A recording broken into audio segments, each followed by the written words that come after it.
अस्सलाम वालेकुम नाज़रीन, वेलकम टू द प्रोग्राम। बिल आखिर इलेक्शंस 2024 का इनेकाद हो गया। रिजल्ट्स तकरीबन बराबर तौर पर आ चुके हैं और मुकम्मल हो चुके हैं। रिजल्ट्स की टैली तकरीबन हमारे पास अब मुकम्मल है, ख्वाह वो सूबाई सतह पर हो या सेंटर में हो। जाहिर है PTI बैक्ड जो इंडिपेंडेंट्स हैं नाज़रीन, वो लीड करते हुए नज़र आते हैं और there all over the place. I wouldn't be wrong in saying this कि हर जगह ही तकरीबन ये ज़्यादा की तादाद में, except for Sindh and Balochistan जहाँ पर एक और दिलचस्प किस्म की रैली है, और सिंध में वाज़ेह तौर पर पीपल्स पार्टी को भर भर कर इस दफ़ा मैंडेट पिछली दफ़ा से ज़्यादा मिला। PTI बैक्ड इंडिपेंडेंस की जहाँ हम लोग बात कर रहे हैं, वहाँ पर ज़ाहिर है वफाक में they are the most prominent group and cloud जिनको मैंडेट मिला है। और दूसरा पंजाब में भी हम देखते हैं कि बिल्कुल नेक टू नेक की बात है, हुकूमत बनाने की दोनों पोजीशन में है as far as numbers are concern, लेकिन दोनों को इत्तेहाद की ज़रूरत होगी, मज़ीद पार्टनर्स की ज़रूरत होगी। मैं बात कर रही हूँ PTI बैक्ड इंडिपेंडेंट्स और पाकिस्तान मुस्लिम लीग नून की। वहीं पर नाज़रीन खैबर पख्तूनख्वा में बड़ी कंफर्टेबल मेजॉरिटी और बल्कि 2/3 के करीब आते हुए PTI के जो इंडिपेंडेंट्स हैं, आज़ाद हैं, वो नज़र आते हैं। लेकिन कहानी में ट्विस्ट है। कहानी में ट्विस्ट ये है कि अब इसमें ये कहा जा रहा है कि ये इनकी जो वफादारियाँ हैं वो तब्दील हो सकती हैं, और ये एक बहुत बड़ा एक सवालिया निशान है कि क्या वाक़तन ऐसा होने वाला है या हो सकता है, क्योंकि पाकिस्तान पीपल्स पार्टी तो इस हवाले से पहले से ही खासी एक कोशा नज़र आती है। और जरदारी साहब भी कह चुके हैं कि उनका कुछ आज़ाद उम्मीदवारों से रब्ता है। बिलावल साहब ने भी आज ये बात की है। बट हैविंग सेड दैट, अगर ये ऐसा नहीं करते हैं तो फिर ये एक स्ट्रॉन्गेस्ट एंटिटी के तौर पर सामने आ सकते हैं। क्या किसी पार्टी में शमूलियत इख्तियार कर सकते हैं या नहीं कर सकते, प्लान C के तहत, इस तरह की भी बातें हम उनकी तरफ से सुन रहे हैं। बहरहाल नाजरीन, on the conduct of election कुछ बातें कहना और आपके सामने पेश करना ज़रूरी है।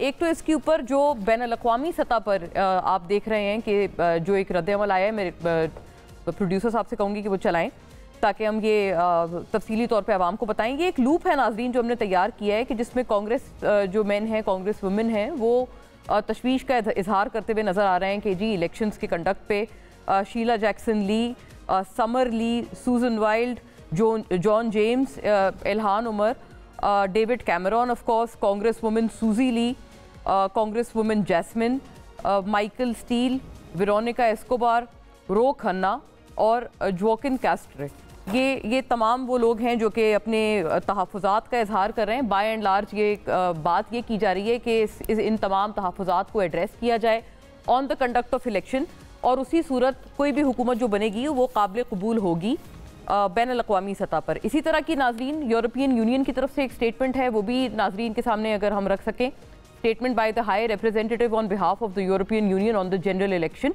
उसमें भी इसी तरह की बातें, इसका जो लुब्बे-लुबाब है पूरी स्टेटमेंट का यही है कि, और जो इंटरनेट की आउटेज थी उसके ऊपर भी कंसर्न्स का इजहार किया गया है। और फिर ये भी कहा गया है कि ये तमाम तर चीज़ें यूरोपियन यूनियन का, चूँकि पाकिस्तान स्ट्रेटेजिक पार्टनर है, तो ये तमाम तर चीज़ें जो हैं वो इनको देखा जाए और इन कंसर्न्स को एड्रेस किया जाए। आखिरी लाइन सिर्फ पढ़ देती हूँ एक मज़ीद क्लैरिटी के लिए कि जी we encourage Pakistan to continue reforms in the areas of human rights, good governance, as well as labor rights and environmental standards to address the shortcomings outlined in the GSP Plus report। और ये उन्होंने GSP Plus report से भी इस चीज़ को मुंसलिक किया है। बहरहाल नाजरीन, ये कहना गलत नहीं होगा कि ये तमाम तर चीज़ें पाकिस्तान के इंटरनल मैटर्स हैं, और पाकिस्तान के इंटरनल मैटर्स यकीनन सिर्फ पाकिस्तान तक ही महदूद होने चाहिए, और किसी को भी एक अपने हद से तजावुज़ करके इसके ऊपर बात नहीं करनी चाहिए और उसको कंडीशनल नहीं बनाना चाहिए to any other thing.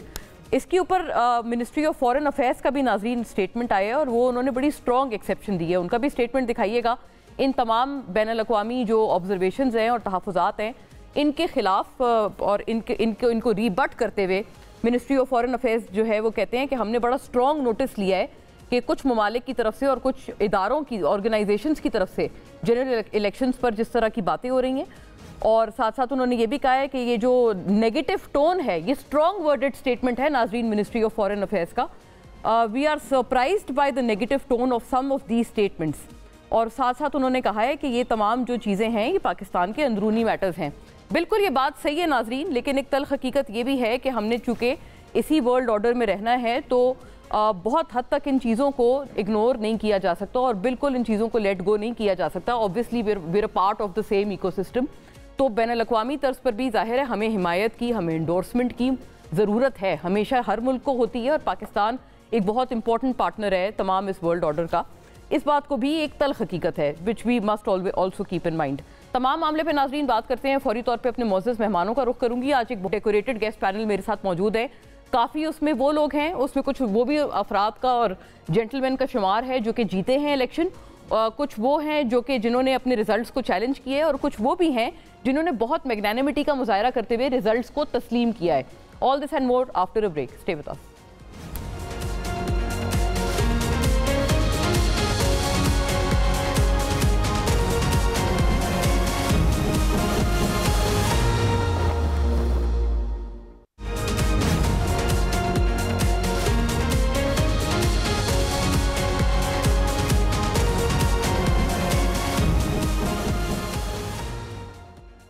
Welcome back नाजरीन। कुछ बहुत अहम मामलात पे अब तफसीली बात करते हैं और जो कंटेस्टिंग कैंडिडेट्स हैं उनसे देमसेल्व्स जानते हैं। Also some of them are winning candidates out of the 3 gentleman in the panel tonight, तो उनसे भी बात ये तमाम करना बहुत ज़रूरी है। बहरहाल नाजरीन, जो पाकिस्तान मुस्लिम लीग नून ने नवाज शरीफ साहब ने कल जो खिताब किया, बिल्कुल उससे पहले आपको याद होगा जब वो ओन चौधरी साहब को अपने हल्के में वोट डालने गए तो उस वक्त उन्होंने मीडिया से गुफ्तगू करते हुए एक बात कही और उन्होंने खुदारा कह के ये वाली बात जो है वो कुछ अफराद को या शायद अवाम को ही गोश गुजार कराई। सुनिएगा मियाँ साहब ने क्या कहा। का नाम ना लो, खुदा के वास्ते सही एक पार्टी है उसको मेजॉरिटी मिलना बहुत जरूरी है ताकि दूसरों पे उसका दारोमदार ना हो। खुदारा मखलूत का नाम लो, खुदा के वास्ते मखलूत का नाम ना लो। मेजॉरिटी मिलना, सिंपल मेजॉरिटी मिलना बहुत ज़रूरी है। और फिर बिल्कुल cut to the next day 9 तारीख को 9 फरवरी को मियाँ साहब ने जब खिताब किया बाकायदा और उन्होंने हमें लगा कि शायद वो विक्ट्री स्पीच है, बट आई वुडेंट से वो विक्ट्री स्पीच थी। वो अभी भी अपने वोटर्स को और माइल करने की कोशिश कर रहे थे लोगों को कि अगर हम आते हैं तो हम क्या क्या करेंगे। सुनिएगा उन्होंने क्या कहा। लेकिन मखलूत हुकूमत के हवाले से बिल्कुल उनका जो स्टांस था वो 180 डिग्री शिफ्ट था। जो हमारे पास इतनी मेजॉरिटी नहीं है कि हम अपने तौर के ऊपर हुकूमत बना सकें, इसलिए हम अपना उन इत्तेहादी पार्टियों के साथ जो इस इलेक्शन के अंदर कामयाब हुई हैं उनको दावत देंगे कि वो भी हमारे साथ शराकत करें। मैंने शहबाज शरीफ साहब की ड्यूटी लगाई है, इस सिलसिले में आज पेशरफ्त करें और आज ही मोहतरम आसिफ जरदारी साहब से मुलाकात करें और मोहतरम मौलाना फजलुर रहमान साहब से मुलाकात करें, MQM के साथ मुलाकात करें। जी नाजरीन, ड्यूटी के तहत सबके साथ मुलाकातों का कहा गया और फिर उसके बाद से मुलाकात भी हुई। जरदारी साहब फौरी तौर पर लाहौर पहुंचे और अभी भी कहते हैं जाती उम्रा में जो एक मुलाकात है पाकिस्तान पीपल्स पार्टी की और मुस्लिम लीग नून की एक्सपेक्टेड है। बिलावल साहब ने भी कुछ रोज़ पहले इलेक्शंस के इनेकाद से दोबारा कहा कि किस तरह से इनके साथ चलना नामुमकिन हो गया है। सुनिएगा उनके एग्जैक्ट अल्फाज। मेरे लिए तो बहुत ही मुश्किल है कि मैं मुस्लिम लीग नून के साथ इत्तेहाद में जाऊं, और वो इसलिए कि वो मुस्लिम लीग नहीं रहा जो COD का मुस्लिम लीग हो या वोट की इज्जत दिलवाने वाला मुस्लिम लीग हो। ये वही IJI वाला मुस्लिम लीग है और वही जो अमीर मोमिनीन बनने का ख्वाब देखने वाले मुस्लिम लीग है। उनके साथ तो हमारा चलना बहुत मुश्किल बन गया है। इन अल्फाज में गोया अपने इख्तिलाफात का खुल कर इजहार किया बिलावल साहब ने। लेकिन मैं ये बात यहाँ पर करना चाहती हूँ कि जब आज हमने पीपल्स पार्टी के लोगों को अप्रोच किया और बहुत सीनियर तरीन जो उनकी पार्टी के लोग हैं, सेनेटर्स हैं सिटिंग, उनसे हमारी बात हुई। बहुत सारे उनकी पार्टी के जो साबिक वुज़रा हैं उनसे हमारी बात हुई और वो ये कहते हुए नज़र आए कि भाई अभी हम क्या करें, हम अभी आके पार्टी के हवाले से क्या स्टांस अपना बयान करें, क्योंकि इलेक्शन से एक रोज़ पहले तक शदीद मुखालफत जो है वो पाकिस्तान मुस्लिम लीग नून की जा रही थी, ख़ासतौर पर बिलावल साहब की तरफ से। उन्होंने अपनी इलेक्शन कैंपेन भी सारी इसी के ऊपर चलाई थी और अब अचानक से जरदारी साहब जो है मुलाकातें कर रहे हैं और अब ये भी इम्कान जो है वो ऐन मुमकिन है कि इन दोनों की शराकत दारी आने वाली हुकूमत में हो जाए। तो कहते हैं हमें तो समझ ही नहीं आ रहा हम क्या कहें। मेरा ख्याल है कि गलत नहीं होगा कहना कि जो जरदारी साहब ने कहा था उनसे तो उनकी बात सही मालूम होती है कि शायद बिलावल साहब अपनी तनकीद में बहुत आगे चले गए और उन्होंने ये एक्सपेक्ट नहीं किया कि शायद उनको वापस उसी सेटअप में जाना पड़ेगा। तो क्या वो जो अंडर ट्रेनिंग वाली बात जरदारी साहब ने बिलावल साहब के हवाले से की थी, स्टेटमेंट्स को देखते हुए तो मेरा ख्याल है वो सही मालूम होती है, क्योंकि उनकी जो पार्टी के रहनुमा हैं वो भी अपने आप को एक बड़ी ऑड पोजीशन में पा रहे हैं। And I want to put this on record कि आज हमें पीपल्स पार्टी के हवाले से उनका स्टांस रखने के लिए एक भी बंदा नहीं मिला। सब ने यही कहा कि हमें तो समझ ही नहीं आ रहा कि पार्टी की लाइन और पार्टी की पॉलिसी है क्या।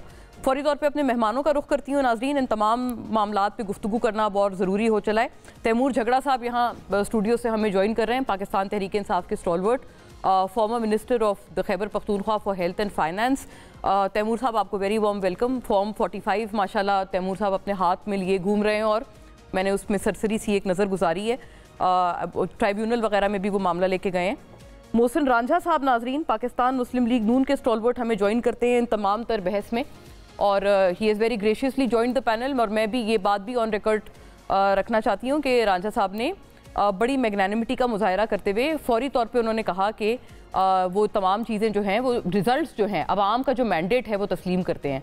ये बहरहाल अपनी जगह बात है कि ये कैंडिडेट की अपनी मर्जी है कि अगर उसको लगता है उसके साथ फाउल प्ले हुआ है फॉर्म 45 और उसके पास सबूत है तो वो बिल्कुल चैलेंज करे। लेकिन अगर कैंडिडेट को लगता है जैसे मोहसिन राजा साहब को लगा कि डिफीट जो है वो उसके मतलब वेल एक्सप्लेन्ड है या फिर जो भी एक अवाम ने मैंडेट दी है वो वेल एक्सप्लेन्ड है तो उन्होंने उसको बड़े होल हार्टेडली तस्लीम किया। अमीन उल हक साहब नाजरीन MQM से हमें ज्वाइन करते हैं, MQM पाकिस्तान से। और अमीन भाई को बहुत बहुत मुबारकबाद चूँकि कल इलेक्शन भी माशाल्लाह अमीन उल हक साहब जीते हैं अपनी पार्टी से और विनिंग कैंडिडेट है, विनिंग हॉर्स है माशाल्लाह।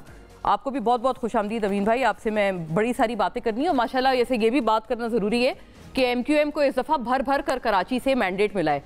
PTI वाले तो खैर जो दोस्त हैं हमारे और पिछले जीते हुए जो लोग हैं PTI के वो बहुत खफा हैं। वो कहते हैं हमें तो बड़ा सिलेक्टिवली जो है वो पिक आउट किया गया है कराची से, शहर कायद से। अमीन भाई से ज़्यादा इस बारे में जानेंगे। बताइएगा तैमूर झगड़ा साहब, एक तो आपसे मैं बात का आगाज़ करती हूँ। Are you forming the government in KP with surety? आप यकीन है आपको? क्योंकि जरदारी साहब अभी भी क्लेम कर रहे हैं, मैं आपको एक शॉट भी सुनाऊंगी। फैसल वाडा साहब ने कल हमारी ट्रांसमिशन पे कहा, बल्कि चला लेते हैं, I think now is a good time. Faisal Vawda साहब ने कल हमारी ट्रांसमिशन पे ये बात की और उन्होंने बिकाऊ कह के मुखातिब किया तमाम आज़ाद लोगों को जो कि जीते हैं। सुनिएगा। मेरी बात आप मान लें, अगर ये भी कहूँ कि यानी शायद भी कह सकते हैं तो मैं हूँ कि उसमें आधा माल बिकाऊ के लिए भाव लगाने के लिए खड़ा है, लक्ष्य का भाव। अगले 72 घंटे में आप देख लेंगे खुद अपनी आंखों। जी झगड़ा साहब कहते हैं बिकाऊ माल है और मैं ऐनी शाहिद हूँ, 72 घंटे में सब सामने हो जाएंगे, आपके सारे जितने आज़ाद लोग जीते हैं सब सामने हो जाएगा। काफ़ी टाइम से हम सुन रहे हैं। देखिए चलिए, अच्छा है कि फैसल वाडा में और तैमूर झगड़ा में और फैसल वाडा टाइप्स और तैमूर झगड़ा टाइप्स में फ़र्क कभी साफ ज़ाहिर हो जाएगा। अगर ये कीमत भी अदा करनी पड़ी है कि प्रिंसिपल पे बात करने के लिए सीट भी हारनी पड़ी, मेरे ख्याल में जो पाकिस्तान के अवाम ने किया है वो अनप्रेसिडेंटेड है। खैबर पख्तूनख्वा में तो गवर्नमेंट मेरे ख्याल में हम चाहे ना चाहे हम बना रहे हैं। अच्छा। आप मुझे ये बताएं कि जब 91 सीट्स 91 सीट्स तो नोटिफाई हो गई 113 में से 8 पेशावर की सीट्स, शौकत यूसुफजई की सीट, बनू में एक सीट है प्रोविंशियल जो अकरम दुरानी को दी गई है। इन सब में एक ही चीज़ हुई है, जो DRO था या जो RO था उन्होंने बस फॉर्म 47 में जो ख्वाब में आया था वो लिखा है। क्योंकि एविडेंस ये है मोना, आपको मैंने दिखाया है, तो ये तो अगर इंसाफ है ये तो क्लियर हो जाएगा। तो आप मुझे बताएं जब 101 सीट्स हों तो कैसे हम गवर्नमेंट नहीं फॉर्म करेंगे? ये तो बगैर रिजर्व सीट्स की 2/3 मेजॉरिटी। ये KP की बात हो गई, आपने कहा कि ये अब नहीं, आप वफाक की भी बात आप साथ साथ करें। 91 तो आपकी है ना KP में, पहले लेकिन तो आप ये भी देख लें कि वफाक 100 आपकी पूरी सेंचुरी है आपकी वफाक में देख लें। PTI backed candidates are by far the largest party। पहली चीज नहीं, मियां आई बेग योर पार्डन, मियां साहब ने कहा है लार्जेस्ट पार्टी हम हैं। ये पार्टी तो नहीं है ना, ये तो इंडिपेंडेंट है। PTI backed candidates। हाँ, आपने पार्टी भी कहा ना इसलिए। हाँ, PTI backed candidates क्योंकि हम पार्टी का हिस्सा है ना, पार्टी तो नहीं बैन हुई, राइट? तो चूंकि वो पार्टी का हिस्सा है मुझे ये फुल इख्तियार है। दिस इज द कैच वैसे झगड़ा साहब नहीं, हाँ पार्टी का हिस्सा है। लोटा बिल्कुल पार्टी का हिस्सा है। मैं एक पार्टी का पार्टी एग्जिस्ट करती है, एक पार्टी एग्जिस्ट करती है, ये तो इलेक्शन कमीशन भी मानता है। लेकिन वफाक में गवर्नमेंट हम इसलिए फॉर्म करेंगे और ख़ुद से फॉर्म करेंगे कि जब आप ये सबूत देख लें ना, जितनी सीट्स पे ये हुआ है और हमारे काउंट के मुताबिक आज बैरिस्टर गौहर ने कहा है 170 सीट्स हैं। मैं ख़ुद थोड़ा सा आउट ऑफ द पिक्चर हूँ क्योंकि पिछले 2 दिन से जो हमारे DC पेशावर हैं और DRO हैं, फाक वज़ीर, उनके कारनामों को डील कर रहे हैं हम। क्योंकि पहले मैंने कभी नहीं सुना था कि 1600 वोट वाला 25,000 वोट वाले को हरा सकता है जब सबूत भी मौजूद हो। पता नहीं DMG सर्विस का क्या बन गया आजकल। लेकिन अगर 170 सीट्स हैं तो फिर तो सिंपल मेजॉरिटी भी है बगैर रिजर्व सीट्स की। कोई कहे इनको रिजर्व सीट्स नहीं भी मिलनी तो वो महीने बाद मिल जाती हैं जब भी वो पार्टी एक ज्वाइनिंग हो जाती है। महीने बाद भी मिल सकती हैं आपको रिजर्व? देखिए वो आप देख लें, जब भी असेंबली में किसी पार्टी की स्ट्रेंथ कम होती है तो उनकी reserve seat during the term आती है। लेकिन आपकी हिकमत अमली फिलहाल आपको क्या समझ आई है पार्टी की तरफ से? आप गवर्नमेंट बना रहे हैं? हाँ जी, देखिए वो 2-3 ऑप्शन सारे डिस्कस हुए। उनमें पिछले 2 दिन में मैं मीटिंग्स नहीं अटेंड कर पाया क्योंकि जैसे मैंने कहा अपने मसलों में और पेशावर के कॉलीग्स में के मसलों में जो है वो बिजी थे और बिजी हैं। कल सुबह इलेक्शन कमीशन में 10 बजे हेयरिंग है और फिर परसों हाई कोर्ट में हेयरिंग है। लेकिन कैसे, देखिए अगर मैं तो नवाज शरीफ की जगह होता और डॉक्टर यास्मीन राशिद मुझे जेल से हरा गई होती तो मैं तो वैसे सीधा वापस लंदन चला जाता।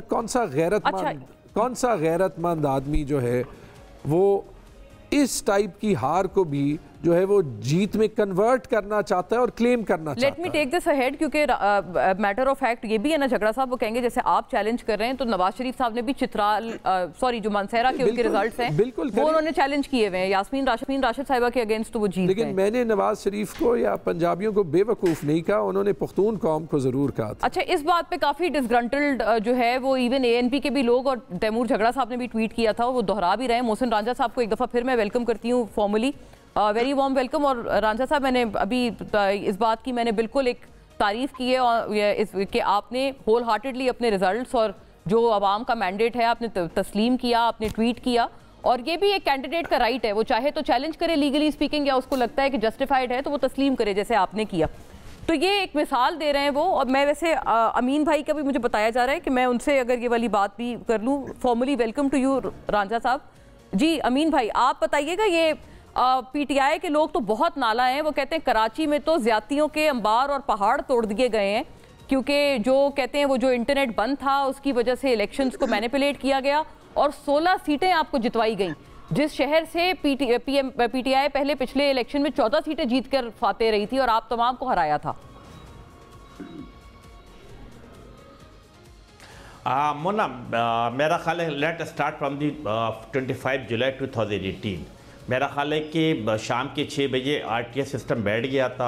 शाम के 7 बजे MKM के तमाम पोलिंग एजेंट को पोलिंग स्टेशन से निकाल दिया गया था।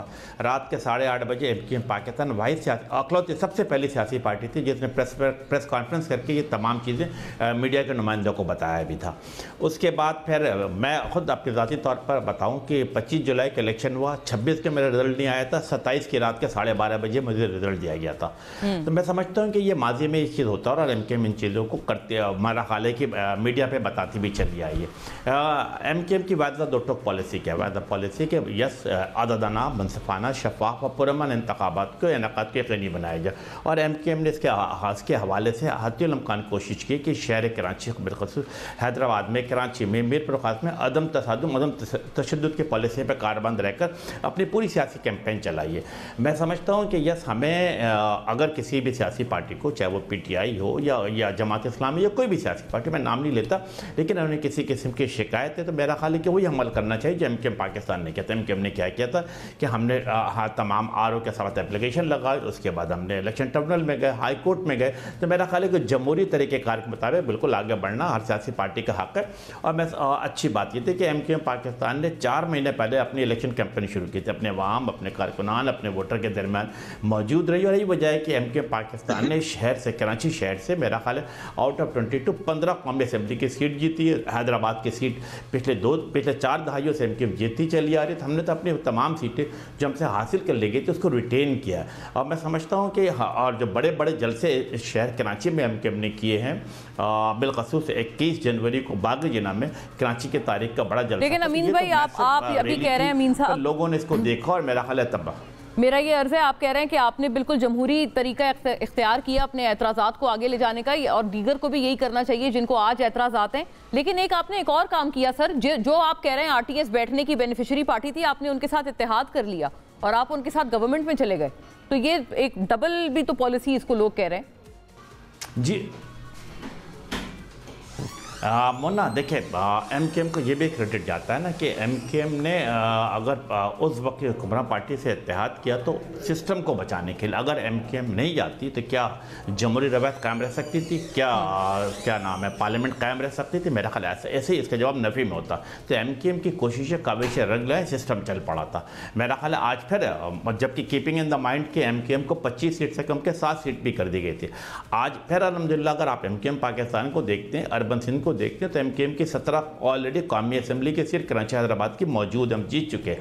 अगर इसमें 4 या 5 खवातीन ऐड हो जाएंगे तो हम 2223 पे चले जाएंगे। तो यकीनन ये जो सीट होगी ये बड़ी अहमियत, यानी आपने कौमी मफाद की खातिर जो है वो ये फैसला करना आपने ज़रूरी समझा। ठीक है, आपने कौमी मफाद की खातिर ये देखें, मतलब 2 चीज़ें ना, देखें इसमें मोना तो बड़ी समझने की बात है ना। मैं इलेक्शन अगर लड़ता हूँ, मेरी पार्टी लड़ती है तो किसके लिए? अपने जो अर्बन सिंध के अवाम की बेहतरी के लिए चाहती है ना। क्या एमकेएम पाकिस्तान अपना प्राइम मिनिस्टर ला सकती है? जवाब नफी में। क्या एमकेएम पाकिस्तान अपना चीफ मिनिस्टर ला सकती है? जवाब नफी में। ठीक है, आपने कहा आपने जो एक सबसे बेस्ट प्लॉजिबल ऑप्शन था आप उसकी तरफ चले गए। राइट, आपने कहा सबसे बेहतर ऑप्शन यही था। लेकिन रांझा साहब, अभी आपने झगड़ा साहब की बात सुनी। एक तो वो डिसग्रंटल्ड हैं, वो अपने फॉर्म 45 साथ लिए घूम रहे हैं और वो कह रहे हैं कि ये तमाम मामला ज़ाहिर है वो ट्राइब्यूनल लेके जा रहे हैं। आपने बहरहाल एक होल हार्टेडली रिजल्ट्स को तस्लीम किया और वो कहते हैं नवाज शरीफ साहब को भी अगली फ्लाइट लेके अगर मैं उनकी जगह होता तो मैं वापस चला जाता अगर मुझे इस तरह की शिकस्त का सामना होता। देखिए, बात जहाँ तक है शिकस्त का सामना, वो देखें नवाज शरीफ साहब का अगर वो कहते हैं कि शिकस्त हुई है या जो बात है, तो जाएं अदालत में, कोर्ट ऑफ लॉ मौजूद है, उसमें चैलेंज करें। इनके पास अपने फॉर्म 45 पूरे हैं तो you should go to the court and file a petition there. Petition file करेंगे तो नजर आ जाएगा। मैंने अपना होल हार्टेडली जो रिजल्ट था वो इसलिए एक्सेप्ट किया कि मुझे जो फॉर्म 45 और जो चीजें इंफॉर्मेशन मेरे पास कलेक्ट हो रही थी, बेस्ड ऑन दैट मेरे पास वो इंफॉर्मेशन थी कि अभी इस वक्त पीटीआई की बर्तरी है मेरे कॉन्स्टिट्यूंसी में। तो जब मैंने ये नोट कर लिया था कि बर्तरी नजर आ रही है मुझे और सब कुछ है, लेकिन अभी भी मैं in the process of collection of form 45 हूँ। अभी तक मेरे 55 फॉर्म 45 रहते हैं। तो हर हल्के की सूरत हाल अलग है। नवाज शरीफ साहब का जो हल्का है, नवाज शरीफ साहब अगर देखिए वहां से अगर जीते हैं तो अगर जो उनके मुखालिफिन उनसे हारे, उनको भी जिस तरह मैंने होल हार्टेडली अपना एक्सेप्ट किया, उनको भी होल हार्टेडली आपका डिसीजन जीतने का एक्सेप्ट करना चाहिए। लेकिन अगर मैं कर गया तो इनको भी करना चाहिए, इनको भी अपनी हार तस्लीम करनी चाहिए, पीटीआई को भी अपनी हार तस्लीम करनी चाहिए। अब मैं तो जाती तौर पे खुद बैठ के ये कह रहा हूँ ना, तो अगर ये कहेंगे इस तरह अड़ जाएंगे कि जी नहीं हम नहीं आ रहे, तो फिर पाकिस्तान मुतमिल नहीं हो सकता इन चीजों का। Pakistan has to go beyond that. हम अब धरना 1, धरना 2, धरना 3 अफोर्ड नहीं कर सकते। लॉकडाउन 1, लॉकडाउन 2, शलवारें सुप्रीम कोर्ट के आगे लटक रही हों, कब्रें खोदी जा रही हों, उधर डी चौक में आंसू गैस हो रही हो। Pakistan need stability. मैंने यकीन मानी है कि पाकिस्तान की स्टेबिलिटी की खातिर और पाकिस्तान को आगे लेके जाने की और रांझा साहब, अभी हमने इब्तिदा में शॉर्ट्स भी चलाए थे मियां साहब के, जब वो 8 फरवरी को कह रहे थे कि खुदा के लिए मखलूत हुकूमत की बात ना करें मीडिया से बात करते हुए, और अगले रोज ही उन्होंने मखलूत हुकूमत के लिए बाकायदा खालिद मकबूल साहब को भी राब्ता किया। जरदारी साहब तो खुद ही उड़ान भर के आ पहुंचे। ये बताइएगा फिर वो बिल्कुल ये जो 180 डिग्री शिफ्ट है ये भी आपने एमकेएम की तरह कौमी मफाद में लिया है, जैसे अभी आप बता भी रहे हैं कि मुल्क को आगे बढ़ना है। देखिए, आप मुल्क को ऐसे लोगों के हाथों में नहीं छोड़ सकते ना जो एक ट्रेन टीम ना हो। ये तो एक सीधी सी बात है। मेरी कॉन्स्टिट्यूंसी मैं बात करूंगा कि अगर मेरी जगह कोई भी बंदा है तो वो इस अहल हो, काबिल हो, और अगर मेरे में कैपेसिटी है कि मैं अगर, और इस चीज का भी आपको बता दें, अगर मैं किसी नाअहल को अपनी कुर्सी पे बिठा दूं और मुझे पता है कि ये नाअहल है और मैं चाहते हुए भी गवर्नमेंट बना सकते हुए भी उसको स्पेस दे दूं, तो फिर उसने जो मुल्क की तबाही फेरनी उसका रिस्पॉन्सिबल मैं हूंगा। लेकिन रांझा साहब, आप ये बताइएगा फिर अवाम ने क्यों इन लोगों को वोट दे दिया? क्योंकि बड़े बड़े बुर्ज भी तो उल्टे हैं इस दफा इलेक्शन में, और जैसे राना सनाउल्लाह साहब, खुर्रम दस्तगीर, ख्वाजा साद रफीक, रुहेल असगर, मतलब बहुत सारे नाम हैं तमाम तर इन एलिगेशंस के बावजूद जो पीटीआई लगा रहे हैं कि हमें अभी भी मैनिपुलेट किया गया है। बात सुने, ये तो स्पोर्ट्समैन स्पिरिट है, इनको दिखानी चाहिए स्पोर्ट्समैन स्पिरिट। इनको अपनी हार करनी चाहिए। मैं अभी भी इनको ये कह रहा हूँ कि इनके जितने भी लोग जीते हैं उसमें मेरी अपनी नाकिस राय है कि 50% जो है वो पार्टी चेंज कर जाएंगे। अच्छा, 50%? as much as 50%? मैं आपको बता रहा हूँ, देखिए जो रूरल एरियाज है ना, जो उनकी पॉलिटिक्स है, जो वो बिल्कुल उसकी डायनेमिक्स डिफरेंट होते हैं। उनके वोटर ही उनको नहीं बैठने देंगे। जब वो देखेंगे ना सोलिंग, नाली, सड़क, बिजली, डेवलपमेंट, मुस्तकबिल हल्के का, नौकरी, रोजगार, ये वो, ऑपोजिशन बेंचेस पे बैठ के उनको क्या मिलेगा? वो फौरन अब सोच विचार शुरू हो गया, उनकी बैठकों में रौनकें लग गई हैं। उनके पास लोग आ जाते, they should come out of it। बैठकों पर रौनकें भी लग गई हैं, क्योंकि जाहिर है लोग कहेंगे भाई क्या करेंगे, हमने आपको वोट दिया है, अब आप कहीं ऐसी जगह जाएं कि आप इस वोट के बदले कुछ कर भी पाए हमारे लिए। सही है। आप क्या कर रहे हैं? आप यहाँ पे खड़े हो गए, हमने आपको जितवाया, आप अपने हल्के की बेहतरी सोचें, आप उस पार्टी के साथ जाएं। नहीं, वो कह रहे हैं हम पार्टी ज्वाइन कर लेंगे, तैमूर झगड़ा साहब की अंडरस्टैंडिंग है, हम ज्वाइन कर लेंगे, हमें रिजर्व सीट्स भी मिल जाएंगी, और पीटीआई बहैसियत पॉलिटिकल पार्टी एंड एंटिटी अभी भी वेरी मच इंटैक्ट है। कलअदम तो नहीं हुई ना जमात साहब? जवाब इसका दे दें, मैं फिर ब्रेक पे चलती हूँ, वापस आती हूँ। Your reply on this please. Lawyer my self, I know अभी बहुत चीजें अनफोल्ड होनी है। अभी लीगल बैटल पीटीआई के अपने पर्सनल सर्वाइवल की जो है ना, दैट इज पेंडिंग। अभी फॉरेन फंडिंग के केस में जो कार्रवाई होती है, जिसके बाद पार्टी बैन होती है, दैट इज पेंडिंग। ये सब वो चीजें हैं दैट इज पेंडिंग, और अभी तक इनका जो स्टेटस है that is independent. They are claiming they are party, but legally speaking, in the long run, they will not be able to survive. बहुत अहम बात है, और इसको इस तरह से भी सम अप कर सकते हैं कि इश्क के इम्तिहान अभी पीटीआई के लिए बकौल मोहसिन रांझा साहब के और भी हैं। ब्रेक के बाद वापस आते हैं, बड़ी जरूरी बातें, स्टे विद अस।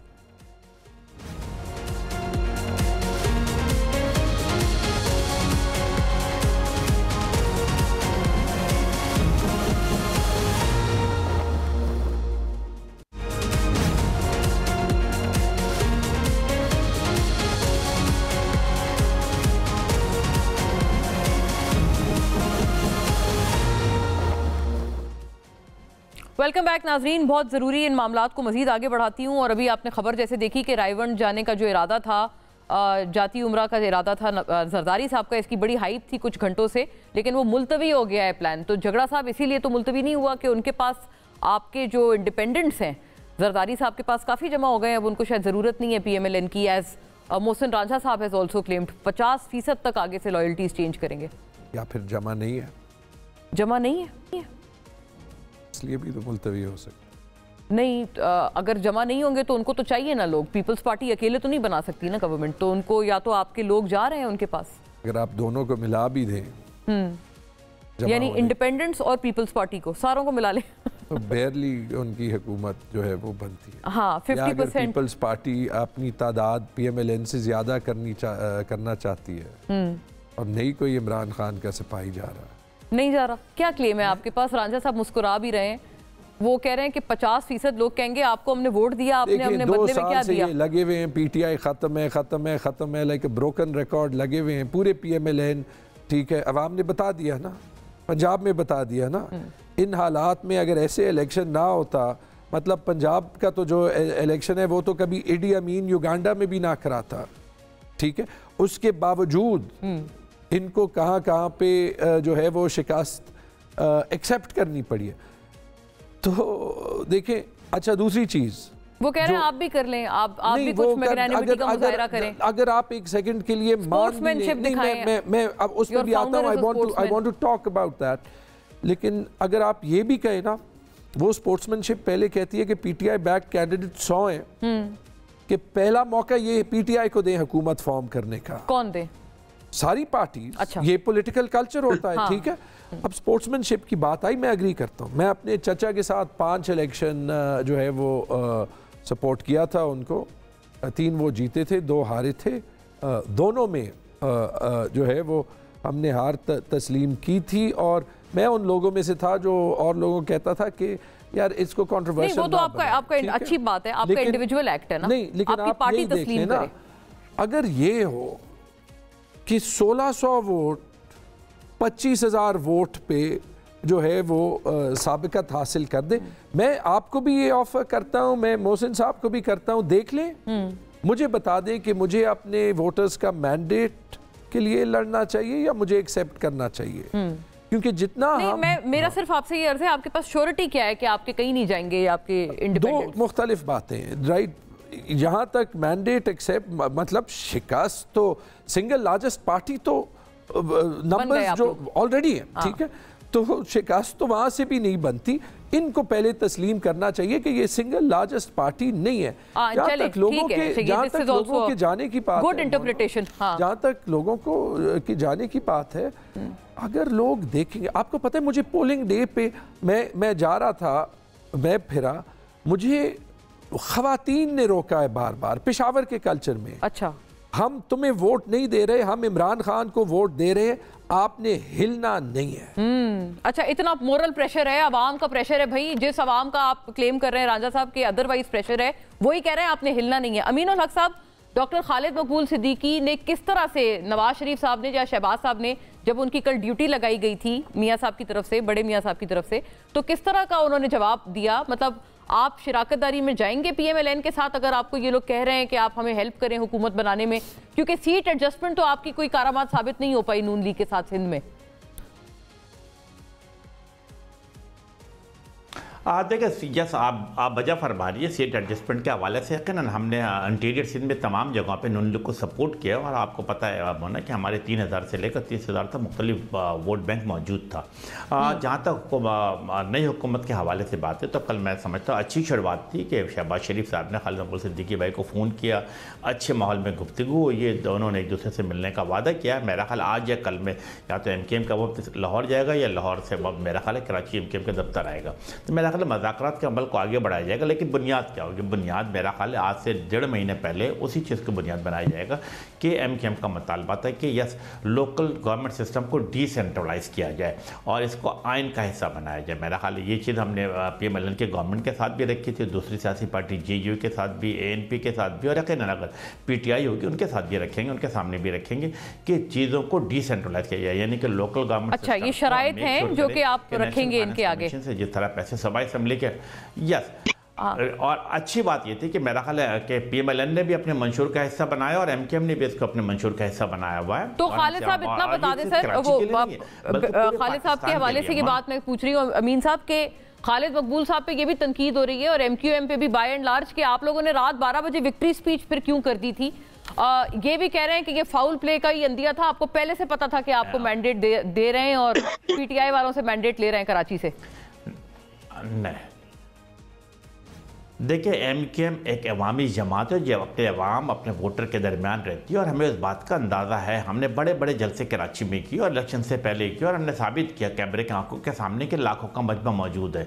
मैं समझता हूँ कि तमाम जगह से फॉर्म 45 हमारे पास आना शुरू हो चुका था और हमें अंदाज़ा था कि MKM जीत रही है। अच्छा, और इसीलिए फॉर्म 45 की बुनियाद पे बेसिकली आप कह रहे हैं? अपना खालिद मकबूल भाई ने तकरीर की 545 के बुनियाद पे कह रहे हो, वो तो हमें अंदाजा होना शुरू है। हमारी तो आपको पता है कि सेक्टर है, जोन है, सेक्टर है, यूनिट है, यूनिट के नहीं सब यूनिट है, तो हमारे पास तो चीज़ें फौरी तौर पर आना शुरू हो जाती है और हमने सेलिब्रेट करना शुरू किया ना, अच्छी बात। और फिर देखा, पूरे पाकिस्तान ने देखा कि MKM की रिवाइवल नज़र आ रही थी और वो हमने अमलन कर दिखाया। कराची के 22 में से 15 सीटें MKM पाकिस्तान जीत गई, ये हैदराबाद की दोनों सीटें MKM पाकिस्तान जीत। और ये कोई नई बात नहीं है, हमने माजी में भी, मतलब अगर 1988 से लेकर 2018 तक भी हमने सीटें जीते रहे हैं, लेकिन हमें 2018 में ज़बरदस्ती हराया गया, लेकिन इसके बावजूद MKM ख़त्म नहीं हुई। हमारे यहाँ छापे पड़े, गिरफ्तारियाँ हुई, दफ्तर बंद कर दिए गए, 5000 कारकुन जेलों में रहे, लापता रहे।